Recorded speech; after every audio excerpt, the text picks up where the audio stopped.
வணக்கம் பவித்ரா. திருநெல்வேலி பாளையங்கோட்டையில் அமைந்துள்ள மாவட்ட நீதிமன்றத்தின் முன்பாக இன்று காலை சற்று முன்பு 5 நிமிடங்களுக்கு முன்பு ஒருவர் படுகொலை செய்யப்பட்டார்.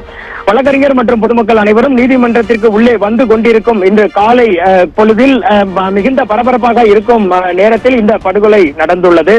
காரில் வந்த 4 பேர் அடங்கிய கும்பல் நீதிமன்றத்திற்கு வந்த ஒருவரை கைவேறு கால்வேறாக வெட்டி படுகொலை செய்துள்ள விஷுவல்களை நாம் தற்போது பார்த்துக் கொண்டிருக்கின்றோம். படுகொலை செய்யப்பட்டவர் யார், எந்த ஊரில் இருந்து வந்தார் என்ற முதற்கட்ட தகவல் இதுவரை வெளியாகவில்லை. அது குறித்து விசாரித்து கொண்டிருக்கிறோம். ஆனால் அவர் 3-4 பேருடன் வந்ததாகவும் அவரை காரில் வந்த 4 பேர் அடங்கிய கும்பல் வெட்டி சாய்த்துவிட்டு சென்றதாகவும் முதற்கட்ட தகவல்கள் வெளியாகியுள்ளது. திருநெல்வேலி, தூத்துக்குடி மற்றும் திருச்செந்தூர் நெடுஞ்சாலையில் அமைந்துள்ள திருநெல்வேலி மாவட்ட நீதிமன்றத்தின் வாசலில் சற்று முன் நடந்த இந்த படுகொலை திருநெல்வேலி முழுவதும் மிகுந்த பரபரப்பினை ஏற்படுத்தி உள்ளது.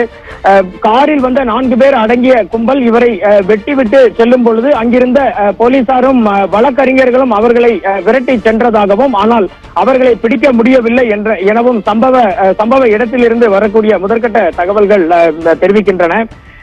நீதிமன்ற விசாரணைக்கு ஆஜராக வந்தாரா அல்லது சாட்சி எதுவும் சொல்வதற்காக வந்தாரா என்பது குறித்த தகவல்கள் இதுவரை வெளியாகவில்லை. அது குறித்த தகவல்கள் விசாரித்துக் கொண்டிருக்கிறோம். சம்பவ இடத்திற்கு திருநெல்வேலி மாநகர காவல்துறையினர் விரைந்துள்ளனர்.